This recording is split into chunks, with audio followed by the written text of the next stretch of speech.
Winnie the Pooh by A. Milne. Chapter 2, in which Pooh goes visiting and gets into a tight spot. Edward Bear, known to his friends as Winnie the Pooh, or Pooh for short, was walking through the forest one day, humming proudly to himself.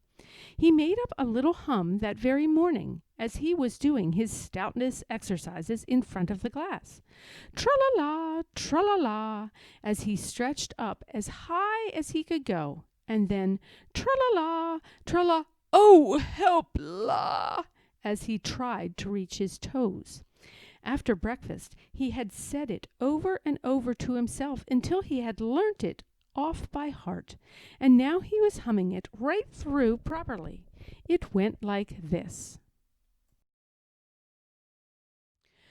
Tra-la-la, tra-la-la, tra-la-la, tra-la-la, rum-tum-tiddle-um-tum, tiddle-iddle-tiddle-iddle, tiddle-iddle-tiddle-iddle, rum-tum-tum-tiddle-um. Well, he was humming this hum to himself, and walking along gaily, wondering what everybody else was doing, and what it felt like, being somebody else, when suddenly he came to a sandy bank, and in the bank was a large hole. "Aha!" said Pooh.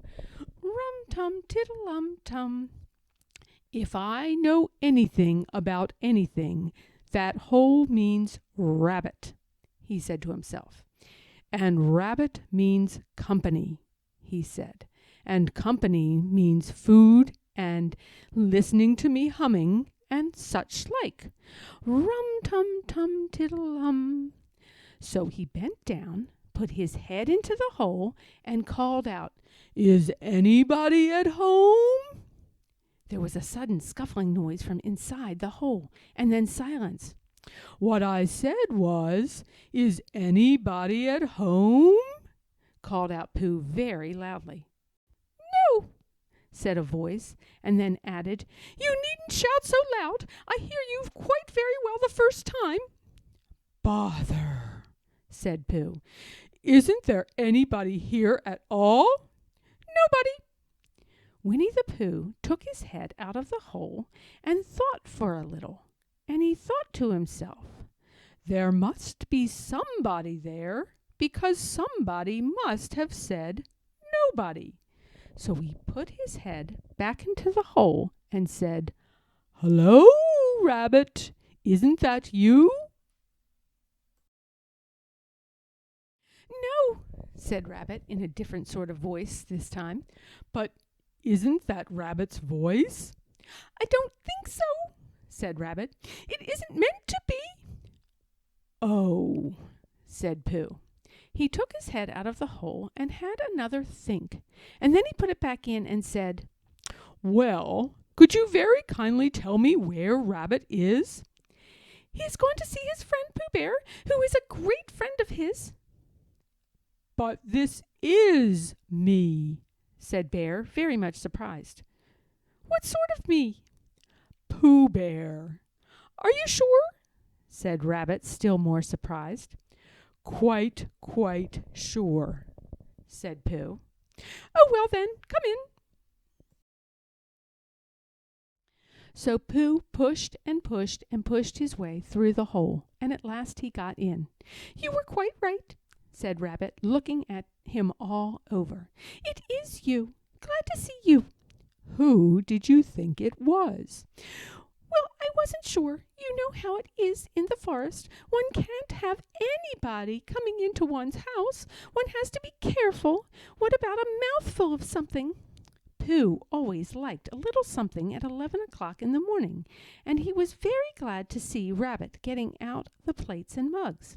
And when Rabbit said, "Honey or condensed milk with your bread?" he was so excited that he said, "Both." And then, so as not to seem greedy, he added, "But don't bother about the bread, please." And for a long time after that he said nothing, until at last, humming to himself in a rather sticky voice, he got up, shook Rabbit lovingly by the paw, and said that he must be going on. "Must you?" said Rabbit politely. "Well," said Pooh. "I could stay a little longer if you—" and he tried very hard to look in the direction of the larder. "As a matter of fact," said Rabbit, "I was going out myself directly." "Oh, well, then, I'll be going on. Goodbye." "Well, goodbye, if you're sure you won't have any more." "Is there any more?" asked Pooh quickly. Rabbit took the covers off the dishes and said no, there wasn't. "I thought not," said Pooh, nodding to himself. "Well, goodbye. I must be going on." So he started to climb out of the hole. He pulled with his front paws and pushed with his back paws, and in a little while his nose was out in the open again, and then his ears, and then his front paws, and then his shoulders, and then— "Oh, help!" said Pooh. "I'd better go back." "Oh, bother," said Pooh. "I shall have to go on." "I can't do either," said Pooh. "Oh, help and bother."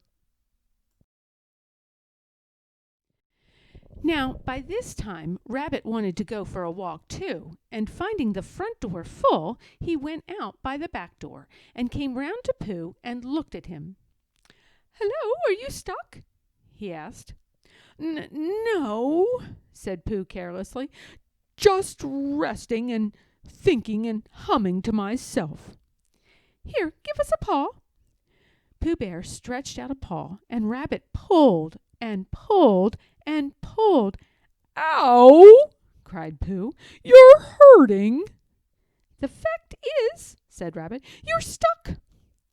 "It all comes," said Pooh crossly, "of not having front doors big enough."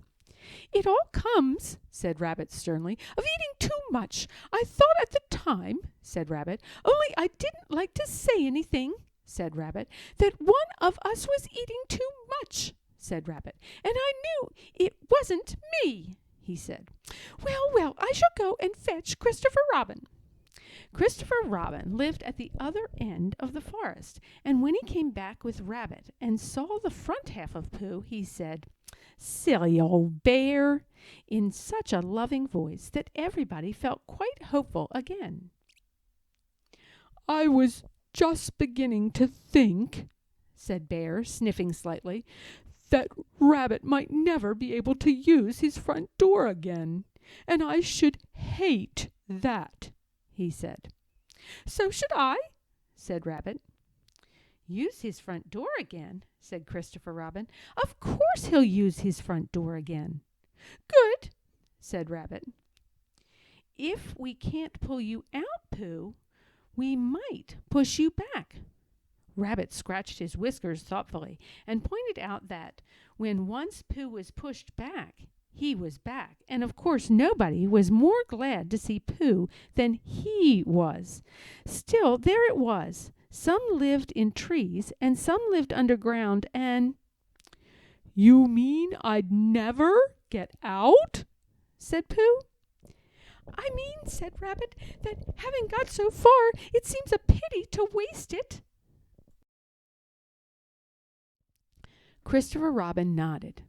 "Then there's only one thing to be done," he said. "We shall have to wait for you to get thin again." "How long does getting thin take?" asked Pooh. "About a week, I should think." "But I can't stay here for a week." "You can stay here, all right, silly old bear. It's getting you out which is so difficult." "We'll read to you," said Rabbit cheerfully. "And I hope it won't snow," he added. "And I say, old fellow, you're taking up a good deal of room in my house.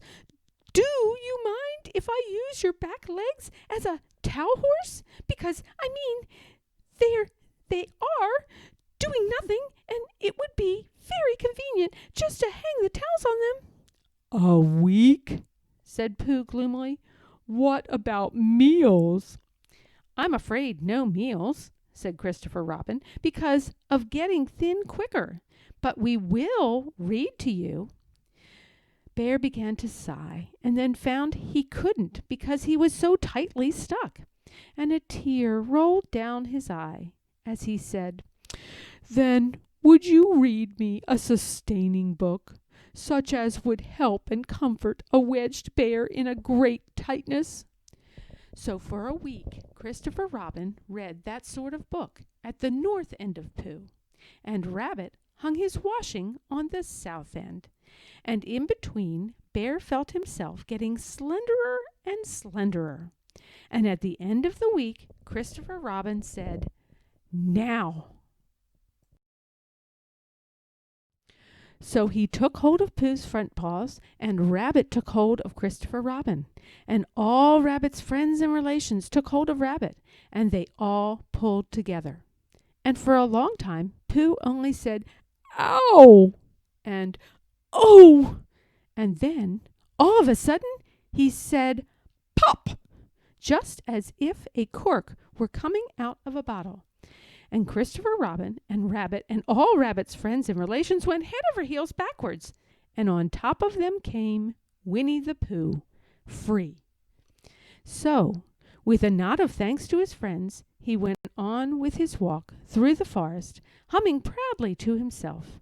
But Christopher Robin looked after him lovingly and said to himself, "Silly old bear."